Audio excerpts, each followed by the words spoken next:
There's an incredible phenomenon in the gaming world where people will buy games and then they just don't finish them. Around 10 to 20% of players will actually finish a new game once they've started it, and it seems so strange that percentage of this is just so incredibly low. I thought I would take a dive into this and try to see all the reasons why people are struggling to actually finish games, or if it really is a struggle after all. The first reason why this all seems so weird is that people like it when something ends, most of the time. You get the nice serotonin boost from completing a task, so it seems so strange that when you look at the amount of games that people are finishing, you start to wonder why this could be happening. If people enjoy finishing games, then why are they not doing it? If you're playing a long linear story, then the game should be quite straightforward to actually finishing it. Each level that is finished should give you that little serotonin boost. But if you've decided that you really enjoy larger, open world style games, then surely when you sit for hours and end up completing a bucket load of quests, from each of those completions you should be getting at least a little bit of a serotonin boost from that as well, right? But there's loads of variables in gaming which could have some form of impact on all of this, and one of the biggest ones is age. After doing nothing but a quick Google search, you can see that the average age of a gamer in esports is very varied. You have people between the ages of 18 all the way up to people of the age of 34. In the UK alone, the average age of a stereotypical gamer is 28. When I think back to my love of video games, it always stems back to when I was a child. It was the content that I grew up on and have inevitably grew up with. It's uncommon but not unusual for people to get into video games later in life, like in their 20s, but for the vast majority it will be the same. You started as a child and have since grown with your hobbies ever expanding. But there's the crux. You have to question if it's actually expanded, or if the love is for that of nostalgia rather than the video games themselves. Growing up we had a lot more free time. Sure, you had school and social obligations, but for the vast majority that was really all you had. Now you're becoming an adult, or you already have become an adult. School has been replaced by work, which for most people is around 40 hours a week. The average school week was only 32.5 hours, so instantly you've just added an extra 7.5 hours of responsibility straight away. Then there's the social obligations. They don't really change. You still have friends that you want to see, things that you want to do with other people, so let's add those in as well. Now you have money from that job, and the majority of the time those plans become a lot more extravagant, meaning that they will also take more time to complete. And then you have extra responsibilities. It could be that you have children of your own that need looking after, or that you've just got chores to complete. Your mum's not coming over and cleaning your house now that you've moved out, right? You need to go do all of the things that used to get done for you. Laundry, grocery shopping. They seem mundane, but they still take time out of your day. You've now got new ways to consume media. Now, this isn't necessarily an age thing, but it is the way that the world is moving. You have social media, TikTok, YouTube, and even the classics like TV. You now have to try and split your time up between all of these and then still try to find the time to play the games that you like. As you can tell, this is already going to make it difficult. With less time available, the chances are you're trying to play as much of everything as you physically can, making it so much harder to finish any games. And then there's the other thing. Games themselves have changed massively in the last 20 years alone. With all of the different genres of games that there are now, people will pretty much always have a favourite. The reason why genre is important is because a lot of the time the genre of a game will also indicate its length. The length of a game is so important for those that are also restricted in the time that they have available to play, and also those with the ability to only play games for a set period of time due to either school restrictions, or even restrictions in their own mind from things like getting distracted by something else, or even just getting bored of the repetition playing either that genre of game or just games in general. I mean, shorter linear games are easier to complete, because of the simple reason that they're short. But sometimes you can get bored of the repetition within them, and then it leads to not finishing it because you're bored of that game. Even the slightly longer linear games have a similar issue with them. Sometimes the stories can be hard to get through, but that's something I'll come on a little bit later. And then you have longer games, things like RPGs and MMOs, and basically anything that uses the open world concept. These can be harder to finish because of the vast amount of hours you need to sink into them in order to get to the end of the game.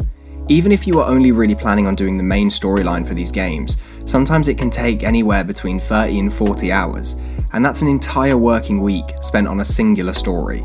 Then you add in any side quests, collectibles, DLCs, and you're really looking at around 100 odd hours in a single game in order to say that it is technically finished. I decided to take a look at some of the larger games that I own to see the completion rate. On Cyberpunk 2077 on Steam, only 35.9% of players have the achievement for completing the main storyline.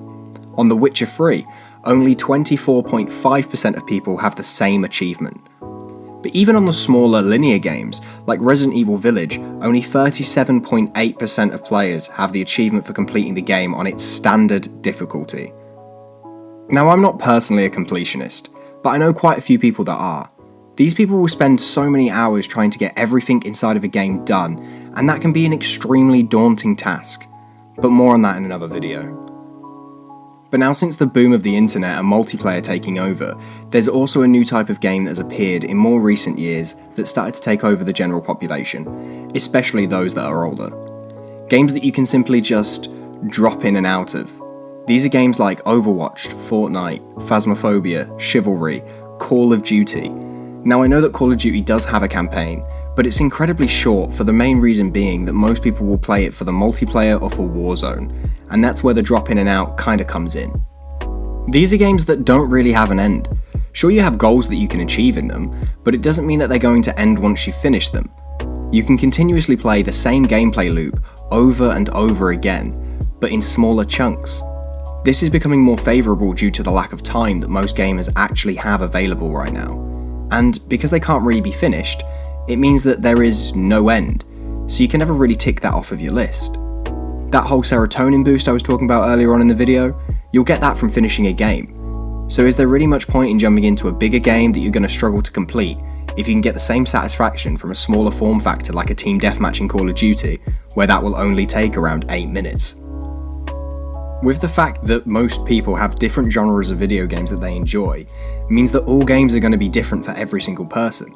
Now, that's a great thing because you probably have games out there for everyone. But the double-edged sword is that you probably won't like half the games that there are out there. But don't fret, because that's perfectly fine. Things aren't for everyone. Just because George down the road has told you about how incredible Dark Souls is, doesn't mean you need to agree with him. If you're really into shooters, you probably shouldn't try really hard to get invested in a new Tetris game, you know? People try new things all the time to see if their tastes have changed with time, as with most people, that can sometimes happen. But it does lead to a lot of people not finishing games, because you'll give something a go and realise that it's just not for you. I personally don't like Mario games. It's a shocker, I know, but every few years I'll pick one up just to see if my opinion on them has changed. I've done this 3 times so far. Turns out, I still don't like Mario games.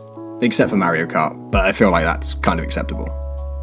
With there being such a vast change in all the genres of games that there are out there, it leads on to another topic. There's simply just too much choice in what we could be playing. I've spoken about this in length on another video, so a link to that will be in the cards, but to put it into conjunction with this though, we want to try more things so we don't finish what we set out to. You'll get halfway through a game and something new comes out that you want to play. New and shiny will always come across as more appealing, so you'll just jump straight to that, without any thought, and then the game that you've started probably won't ever get finished. One of the biggest things that popped out to me when trying to do research for this video was that we can look at games from a similar perspective as we do from other forms of media as well. Look at TV and movies. They all follow a format that works really well. For the most part, there are still some bad TV shows and some bad movies, but it depends on what you're watching.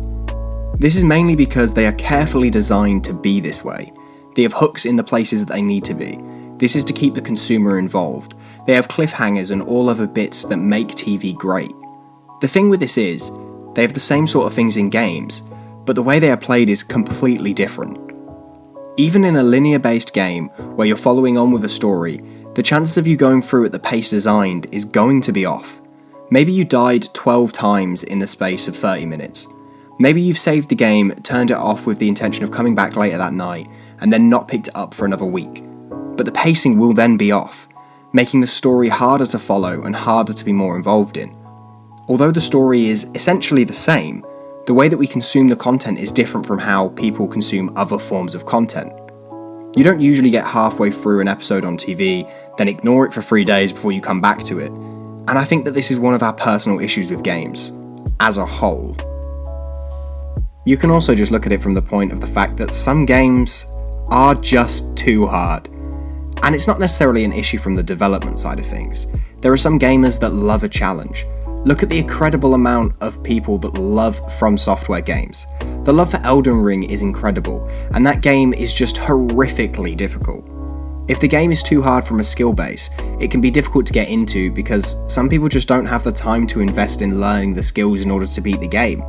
Then there's other issues with puzzles just being too difficult to get through, which is something that personally I can agree with. It doesn't even mean that you're dumb if you can't get through a puzzle. Some are just horrific to try and think about. People use games for different things. If you're someone that wants to turn their brain off and use a game to try and relax, if it's a really difficult game, the chances are you're not going to go very far in it, and it will join the bulk of unfinished games in your backlog. And then, like with most things in life, when you're drawing towards the end of something, you can go one of two ways. Think of finishing a game like the ending of a relationship. You've invested time and attention into this one thing, and then when it ends, you're either going to be incredibly happy that it's finally over, or you're going to be dreading the fact that it's ending. This brings us on to separation anxiety of all of it.